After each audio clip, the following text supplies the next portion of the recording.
செந்தில் பாலாஜி கிட்ட சரண்டரான பொன்முடி பறிபோகும் அமைச்சர் பதவி வாசலில் காத்திருந்ததோட பின்னணி என்ன? வணக்கம், உங்கள் நியூ பாரத். நான் உங்கள் காண்டீவன். உச்சநீதிமன்றத்தில் ஜாமீன் கொடுத்ததுக்கு அப்புறம் அன்னைக்கு இரவே பார்த்தீங்கன்னா சென்னை புழல் சிறையில இருந்து செந்தில் பாலாஜி விடுதலை செய்யறாங்க. செந்தில் பாலாஜி ஜாமீன் கிடைத்த விட்ட தகவல் வந்து பார்த்தீங்கன்னா வெளியாச்சு. இது ரொம்ப பரபரப்பாக பேசப்பட்டது. அதுக்கப்புறம் வந்து பார்த்தீங்கன்னா கரூர், சேலம், கோவை இந்த பகுதியில் இருக்கக்கூடிய திமுக தொண்டர்கள், அதே போல செந்தில் பாலாஜியுடைய ஆதரவாளர்கள் சென்னையை நோக்கி படையெடுத்து வராங்க. ஒரு இரவு வந்து ஒரு 7 மணி இருக்கும். அதுக்கப்புறம் வந்து செந்தில் பாலாஜி ஜெயிலிருந்து வெளியே வராரு. அவரை வரவேற்கிறதுக்காக யாரெல்லாம் வந்திருந்தாங்க அப்படின்னா, திமுகவுடைய அமைப்பு செயலாளராக இருக்கக்கூடிய RS பாரதியும், அதே போல மாவட்ட செயலாளர் மாதாவரம் சுதர்சன் இருக்கார் இல்லையா, இவங்க 2 பேர் மட்டும் மாலையை போட்டு செந்தில் பாலாஜியை வரவேற்காங்க. மற்றபடி எந்த ஒரு அமைச்சரும் வந்து செந்தில் பாலாஜியை வரவேற்பதற்காக சிறைவாசல்ல வந்து போய் காத்துட்டு இல்ல. சென்னையை சேர்ந்த முக்கிய நிர்வாகிகள் பலரும் வரவேற்பு அந்த விஷயத்துல வந்து பாத்தீங்கன்னா எல்லாம் ஆப்சென்ட் ஆகி போயிருந்தாங்க. ஆனா திமுக தொண்டர்கள் ஏராளமானவர் வந்து ஒன்று திரண்டு செந்தில் பாலாஜிக்கு மாலை அணிவிக்கிறது, அதே நேரத்தில் சால்வை போறது, வழி நடந்தும் அவருக்கு வந்து பூ தூவி வரவேற்கிறது, இந்த மாதிரியான வரவேற்பு நிறைய கொடுத்திருந்தாங்க. செந்தில் பாலாஜி ஃபர்ஸ்ட் நேரா போய் முதலமைச்சர் மு க ஸ்டாலினை சந்திக்கிறது தான் ஏற்பாடு செஞ்சிருந்தாங்க. ஆனா முதலமைச்சர் மு க ஸ்டாலின் வந்து டெல்லி கிளம்பி போயிடுறாரு. ஸோ இந்த பிளானை மாத்துறாங்க. மாத்திட்டு எங்க போறாங்கன்னாக்கா அண்ணா அப்புறம் அந்த கலைஞர் நினைவிடத்துல போயிட்டு மரியாதை செலுத்துறதுக்கு செந்தில் பாலாஜி கிளம்பி போறாரு. செந்தில் பாலாஜி வந்து எப்படி கலைஞர் நினைவிடத்துல வர்றதை வந்து முன்கூட்டியே தெரிஞ்சுக்கிட்டு அங்க ஏராளமான தொண்டர்கள் வந்து குவிஞ்சிருக்காங்க. இதுல குறிப்பா பாத்தீங்கன்னா அந்த இடத்துல கரூர், கோவை, சேலம் இந்த பகுதியை சேர்ந்த மாவட்ட நிர்வாகிகள் வந்து அதிக அளவில் அந்த இடத்துல இருக்காங்க. யாருமே எதிர்பார்க்காத வகையில உயர்கல்வித்துறை அமைச்சரும் அந்த திமுகவுடைய துணை பொதுச் செயலாளருமா இருக்கக்கூடிய பொன்முடி வந்து கலைஞர் நினைவிடத்துடைய முன்பக்கம் இருக்கு இல்லைங்களா, அந்த வாசல், அங்க செந்தில் பாலாஜிக்காக காத்துட்டு இருக்காரு பொன்முடி. அதாவது செந்தில் பாலாஜி கலைஞர் நினைவிடம் வர்றதுக்கு முன்னாலே அமைச்சர் பொன்முடி வந்து அங்க வாசல்ல நின்றுட்டு இருந்தா இதுல ஹைலைட்டான ஒரு விஷயம். 74 வயசாகக்கூடிய பொன்முடி வந்து தற்போது திமுக வந்து துணை பொதுச் செயலாளர் போஸ்டிங்ல இருக்காரு. துரைமுருகன், TR பாலு, நேரு, ஐ பெரியசாமி இந்த மாதிரி மூத்த அரசியல்வாதிகள் பட்டியல, மூத்த தலைவர்கள் பட்டியல ஒருத்தர் தான் பொன்முடி. தற்போது வந்து உயர்கல்வித்துறை அமைச்சர் அப்படிங்கிற ஒரு மதிப்புமிக்க ஒரு பதவியில இருந்துட்டு வராரு. மு க ஸ்டாலின் தலைமையிலான அமைச்சரவையில 4வது இடத்துல இருக்கிறது தான் பொன்முடி. திமுக சார்பில் 5 முறை எம்எல்ஏவும் 4 முறை அமைச்சராகவும் இருந்துட்டு வந்துட்டு இருக்காரு.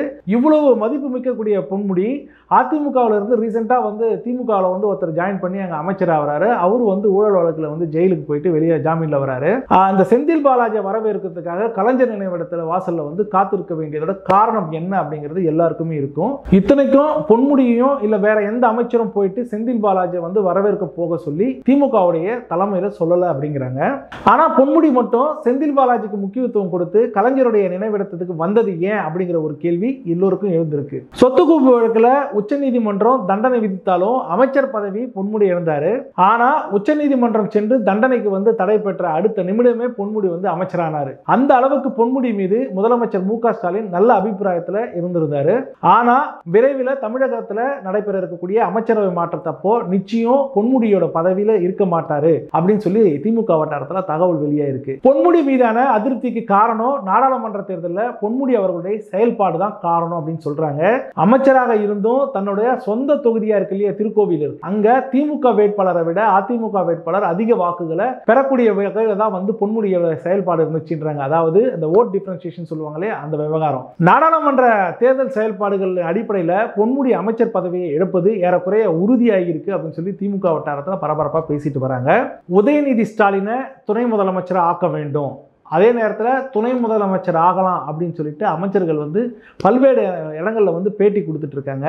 ஆனா விழுப்புரம் மாவட்ட திமுக நிர்வாகிகளை கூட்டி உதயநிதியை துணை முதலமைச்சர் ஆக்கணும் அப்படின்னு சொல்லிட்டு ஒரு தீர்மானத்தையே நிறைவேற்றியவர் தான் இந்த பொன்முடி. இதற்கு காரணம் மீண்டும் வந்து முதலமைச்சருடைய குடும்பத்தோட குட் புக் அப்படின்னு சொல்லுவாங்களே அதுல இடம் பெறணும்ன்றதுக்காக இந்த வேலையை பார்த்தாரு அப்படின்னு சொல்றாங்க.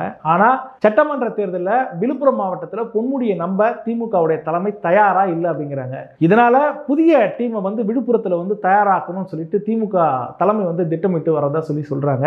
இதனால தான் செந்தில் பாலாஜி மூலமா தன்னோட பிளேஸ வந்து தக்க வச்சுக்கணும் அப்படிங்கிறதுக்காக பொன்முடி வந்து இன்ட்ரெஸ்ட் எடுத்து இந்த வேலையை பார்த்துருக்கதா சொல்லி சொல்றாங்க. இப்போதைக்கு சூழ்நிலை வந்து பாத்தீங்கன்னா எப்படி அமைச்சரவை மாற்றம் இருக்கும், இந்த அமைச்சரவை மாற்றம் சம்பந்தமா வந்து செந்தில் பாலாஜி கிட்ட முதலமைச்சர் எப்படி ஆலோசிப்பார், அப்போ வந்து தன்னுடைய பதவியை வந்து செந்தில் பாலாஜி மூலமா காப்பாற்றணும் அப்படிங்கிறதுக்காக தான் பொன்முடி இந்த மாதிரி விஷயத்தை வந்து காய் நகர்த்தி இருக்கிறதா சொல்லி பேசப்படுது. அப்படி இல்லைன்னா மூத்த அமைச்சராக இருக்கக்கூடிய பொன்முடி தாண்டி செந்தில் பாலாஜிக்காக ஏன் வந்து அந்த கலைஞர் அண்ணாவுடைய சமாதி முன்னால வந்து காத்துட்டு இருக்க வேண்டும் அப்படிங்கிற ஒரு கேள்வி எல்லோருக்குமே எழுகிறது. அடுத்த காய் நபர்கள் என்ன அப்படிங்கிறத பொறுத்திருந்து பார்ப்போம். அதுவரை உங்களிடமிருந்து விடைபெறுவது எப்போதும் போல் நான் உங்கள் காண்டீபன்.